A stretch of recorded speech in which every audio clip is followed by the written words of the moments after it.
आप देख रहे हैं हेडलाइंस 24 प्राइम न्यूज रूम में। मैं आपके साथ जफर हसन सिद्दीकी।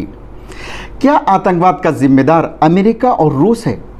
क्योंकि इसी अमेरिका ने रूस को अफगानिस्तान से भगाने और खुद इकलौता सुपर पावर बनने के लिए मुजाहिदीन बनाए, तालिबान तैयार किए, अलकायदा खड़ा किया और बाद में अमेरिका से नफरत के तौर पर बदले की भावना से इराक और सीरिया में आईएसआईएस उभरा।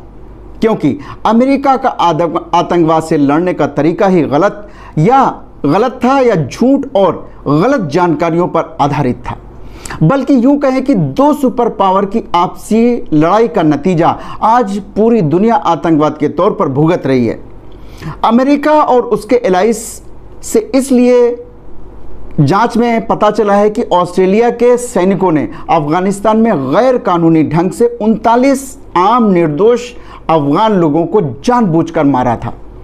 ऑस्ट्रेलियाई डिफेंस फोर्स ने अपनी एक बहुप्रतीक्षित जांच रिपोर्ट में लिखा है कि उन्हें इस बात का पुख्ता सबूत मिले हैं कि अफगान युद्ध के दौरान कुछ ऑस्ट्रेलियाई सैनिकों ने गैर कानूनी ढंग से 39 अफगान लोगों की हत्या की थी। करीब 4 वर्ष तक चली इस लंबी जांच के बाद ऑस्ट्रेलियाई डिफेंस फोर्स ने यह रिपोर्ट जारी की है कि एडीएफ की जांच के मुताबिक अफगानिस्तान में मौजूद ऑस्ट्रेलियाई सैनिकों ने 23 अलग अलग घटनाओं में 39 अफगान शहरियों की हत्या की थी। एडीएफ के मुताबिक मेजर जनरल पॉल के नेतृत्व में इन सभी वारदातों की जांच की गई, जिसके लिए करीब 400 चश्मदीदों के बयान दर्ज किए गए। जांच के दौरान पॉल ने पाया कि जिन जूनियर सैनिकों ने कभी किसी की हत्या नहीं की थी, उनसे कहा गया कि वो कैदियों को गोली मारकर अपना हाथ साफ कर सकते हैं। इस मामले में अफगानिस्तान ने कहा है कि उन्हें ऑस्ट्रेलिया की ओर से ये आश्वासन मिला है कि इंसाफ किया जाएगा। कहा जा रहा है कि 531 पन्नों की इस जांच रिपोर्ट ने हजारों अफगान नागरिकों के जहन में दिल दहला देने वाली तस्वीरों को फिर से ताज़ा कर दिया हुआ। ऑस्ट्रेलिया की फौज 11 सितंबर 2001 को न्यूयॉर्क स्थित वर्ल्ड ट्रेड सेंटर पर हुए हमले के बाद अल कायदा को समाप्त करने गई थी। अंतर्राष्ट्रीय फौज के हिस्से के तौर पर 2002 में अफगानिस्तान गई थी। शुरुआती दौर में अंतर्राष्ट्रीय फौज की भूमिका सिर्फ अफगान सैनिकों को लड़ाई के लिए तैयार करने की थी, लेकिन धीरे धीरे वो खुद इस लड़ाई में शामिल होते गए। एक समय अफगानिस्तान में ऑस्ट्रेलिया एलीट फोर्स के करीब 40,000 सैनिक मौजूद थे। उसी दौर में सैनिकों द्वारा किए गए युद्ध अपराधों पर से अब पर्दा धीरे धीरे उठ रहा है। जो घटनाएं जांच के दायरे में रही हैं, उनमें से कुछ की शुरुआती पड़ताल करने वाली रिसर्चर डॉक्टर सामंथा ने बीबीसी से बातचीत में कहा कि जांच के कुछ हिस्से निहायत ही दिल दहला देने वाले हैं और शायद वो मुझे हमेशा परेशान करते रहेंगे। ये वो है जिन्हें खून चखना बुलाया जा रहा है। इनसे पता चलता है कि प्लाटून कमांडर जूनियर सैनिकों को इस बात के लिए उकसाया करते थे, उन पर जोर डालते थे कि वो अपना पहला शिकार करें। यह बहुत ही परेशान करने वाली स्थिति है। सामंता कहती हैं कि यह जानबूझकर बार बार और कुछ लोगों को निशाना बनाकर किए गए युद्ध अपराध हैं।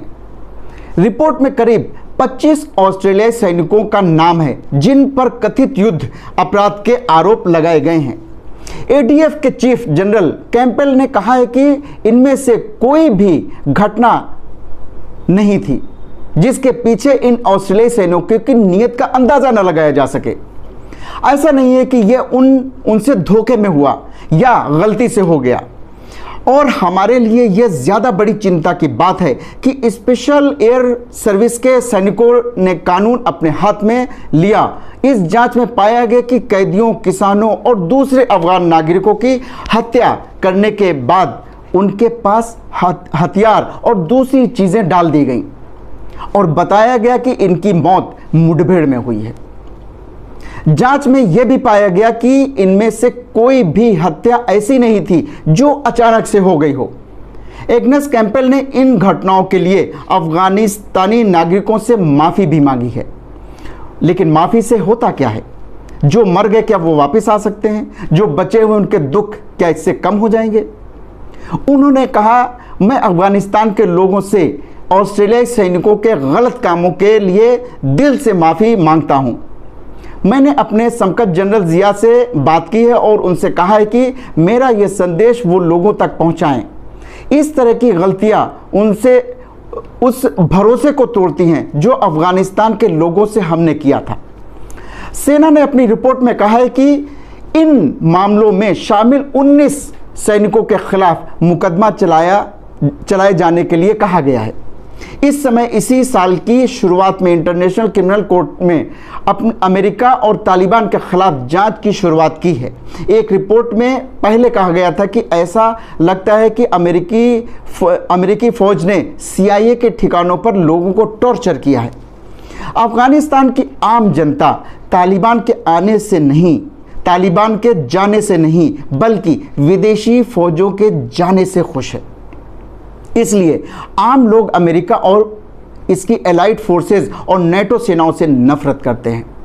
इसी तरह की क्रूर और दिल दहला देने वाली घटनाएं और हत्याएं अमेरिकन फोर्सेस और एलाइड फोर्सेस और नेटो फोर्सेस ने इराक के अबू गरीब जेल में भी की थी। इसलिए एक समुदाय विशेष अमेरिका, नेटो और उसके एलाइड फोर्सेस से नफरत करता है। आखिर हत्याएं करके माफ़ी मांगना, हत्याएं करना फिर माफ़ी मांगना, माफ़ी एक बार मांगी जाती है, गलती एक बार की जाती है, बार बार गलती को दोहराया जाए और माफ़ी मांग ली जाए, इसका क्या मतलब? इससे आतंकवाद ख़त्म नहीं बल्कि आतंकवाद और बढ़ेगा। अगर आपको हमारा चैनल पसंद है तो इसे लाइक और शेयर ज़रूर करें और कमेंट्स बॉक्स में कमेंट्स भी करें। और हाँ, हमारे चैनल को सब्सक्राइब करना बिल्कुल भी ना भूलें ताकि हम आपको रखें देश और दुनिया की ताज़ा तरीन खबरों के साथ बाखबर। तो देखते रहिए हेडलाइंस 24 सच के साथ।